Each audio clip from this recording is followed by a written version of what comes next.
A very good morning to all of you, and welcome to Good Morning Sri Lanka. It's bright and sunny Thursday morning, the 19th of April 2012. Well, hope your week has been progressing well, and things may be still a bit slow from the long out of the break that we did get. Hope you were able to get away from your daily lifestyles and take a break, relax, and hope you're all refreshed and back at work, and that you're getting on with your daily chores. Today on our edition of Good Morning Sri Lanka, we have two very eminent personalities. One is, of course, Dr. Chanda Kulkarni, who is the professor and head of the Division of Clinical Pharmacology at St. John's Medical College in Bangalore. A very good morning to you, Doctor, and welcome to Sri Lanka. Thank you very much. Okay, I'm right here in Lanka, and then How does it I feel? feel quite good. Yes, it's been good stay here. I just arrived yesterday, and then it's been quite good here. That's Right, nice thank to you. hear. Yeah. We've also have in the studio Professor Ranil De Silva of the Neuroscience course 2012 from the Faculty of Medical Sciences at the University of Sri Javardhanpura. Welcome to the show, Professor. Thank you. Good morning. Dr. Kulkarni now has travelled from Bangalore, as I said before, to attend the International Visiting Lecture Team Program in Neuroscience organised by the Faculty of Medical Sciences of the University of Sri Javardhanpura, which we'll find out more about from Professor Ranil De Silva later on the show. But first, let's speak to Dr. Kulkarni and find out a little bit about her areas of interest in the field of pharmacology, which includes neuropharmacology. Am I right, Doctor? You are very correct. Right? Yes, perfect. Yeah. Now, Doctor here has done a lot of extensive research into epilepsy, which will be our main focus of today's show this morning. Doctor, can you tell us something about this condition? What does it typically affect, and what are the possible causes for this disorder? When I arrived here in Lanka, the main idea was to attend the VLTP course, as you have mentioned, which is nothing but neurosciences. It deals with neurosciences, and epilepsy as well is a part of the neurosciences.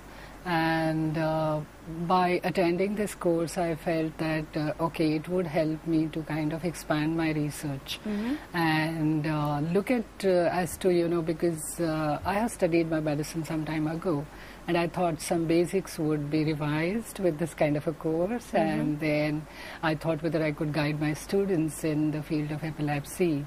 Now, your question was to tell something about epilepsy, right? That's right. Oh, and the possible causes, perhaps, of the yes. disease. See, epilepsy is quite a common disorder, I would say. It affects about 8 to 10 people per thousand population. And epilepsy could be considered as common as your diabetes or asthma, for which you take a treatment and the whole thing gets relieved. But however, epilepsy has many other problems associated with the disorder, because the way the people perceive is totally different. There is some kind of a phobia, and because of his dramatic presentation. There is frothing and the patient falls down, and it is nothing but a convulsive disorder actually. Right. And no one needs to get alarmed so much. Yeah. It's like, electrical current, like, you just get an electric shock. So this disorder mainly occurs because of the abnormal electrical discharge in the neuronal cells in the brain. So imagine a brain to be made of about trillions and trillions of neurons. And a group of neurons misfires, and the whole thing, the remaining neurons also catch up with it. And therefore, there is kind of a spread of that electrical activity, abnormal electrical activity. Right. And the patient goes into convulsions, and then he falls down, and there are a lot of associated symptoms wherein there is frothing, and the patient may urinate when he falls down, and he becomes unconscious for some time. So this is one of the commonest types of epilepsies which I am trying to explain about.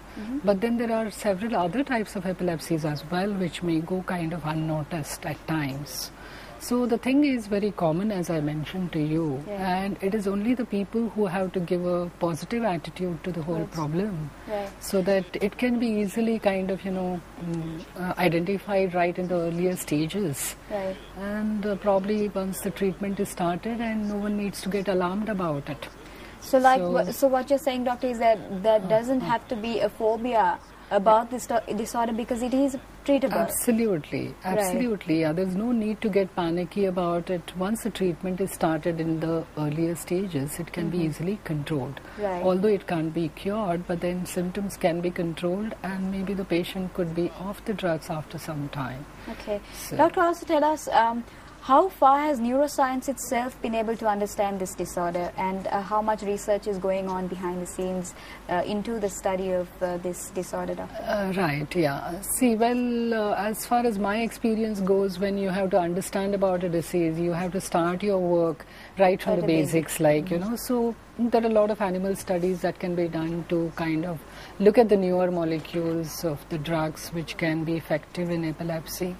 And maybe a preclinical research followed by the clinical research would be a complete answer to the question. And as far as the drugs are concerned, earlier on we had only half a dozen drugs for epilepsy, but now it is quite a number. About more than 12 drugs have come into the market, and they have been approved for use, including in India. Yes, a lot of research has gone into it over the last decade. And we are getting more and more newer drugs. So. Now, how far have new generation drugs been successful in controlling the occurrence of epileptic fits or convulsions in patients? Well, that's a very good question you have asked, because see, earlier on we had a couple of drugs which were kind of associated with several adverse effects. But nowadays the molecules that have been designed, they have been designed to see that there are not many adverse reactions to it, and they are more acceptable to the patient. So there is a whole lot of drugs like lamotrigine and gabapentin and then topiramate and levetiracetam, ever so many drugs. I can enumerate about more than about 10 drugs. Yes, a list of them. And they have been very successful because of the acceptability and reduced adverse effects. And they've got a wider efficacy, wherein the patient feels comfortable to take them kind of, only once or twice a day, and then compared to the earlier drugs which would produce a lot of reactions to the medications. So thanks to all the hard research that has been going on behind the scenes into the disorder. Now, doctor, it can be a scary situation if you happen to be with a friend of yours or an acquaintance of some sort who suddenly gets this sort of convulsion. And I mean, there may be do's and don'ts in this sort of situation. Doctor, tell us what should be done and what really we shouldn't try to do. Yes, that's once again a very good question you have asked, because many people really don't know, because they have got some good old ideas wherein they just try to, when they see the patient, throwing convulsive episodes and falling on the ground, wherein there are jerky movements of the body and there is a lot of froth in the mouth, and he falls unconscious, there is a lot of panic. So people try to gather, and they try to make him smell No one really knowing what exactly to do, but everybody trying to do a different thing. And then some people pour water, and then some people try to put him on this thing. So instead of doing all that, giving something in the hand, a key, most often, people tend to, that's the only thing which is handy. And the public normally just pulls out a key and gives it in his hand, or pushes something in the mouth and all that, and try to make him drink forcibly. So instead of all those, actually these are the things which they should not do. Okay? So it's not advisable to do that? Yes, it is not, because see, once you pour the water, as such the patient is throwing convulsions, then there is a possibility that the water may go into the respiratory tract, and it may further worsen the situation. So actually the simple measures that one could take is make the patient comfortably lie down, loosen his clothing, turn his face onto one side so that the froth that is collected in the mouth runs out, it doesn't block his respiratory passage. So that is something they need to do, and not to crowd around too much. He needs a lot of good oxygen and all to breathe, so that he recovers faster, and also make him lie down in a place wherein he doesn't injure himself. So take him to a safer place when you see him convulsing. It's okay to move him like that? It's okay to move him while while he's convulsing, maybe you can help him to lie down in a safer place. Okay. Suppose there is a stone on the road, you know, he just falls on the road. Then, or some vehicles are coming and all that, just kind of, you know, take him aside. Okay. That would do actually, yes. Right. Also tell us, doctor, around what age do symptoms of epilepsy start to manifest, and around when does it indicate that a person may be suffering from disorder? Okay. Is there a particular age? No, I would say there is no specific age, because there are several types of epilepsies, you know. It could start as early as when the child is born, or when the child is growing, like, you know, febrile seizures and neonatal seizures. Ever so many types of epilepsies are there. They can occur even late in the life.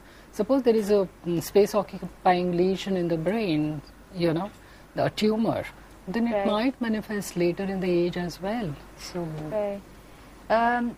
thank you, doctor, so much for telling us about this disorder. I'd just like to ask Professor Ranil De Silva now about getting back to the International Visiting Lecture Team program in Neuroscience, organized by the Faculty of Medical Sciences of the University of Sri Jayawardenepura, which did get underway yesterday.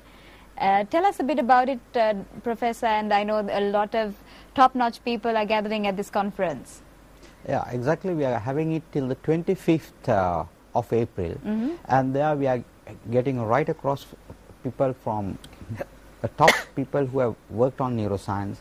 Is coming from US, from Israel, from Italy, from India.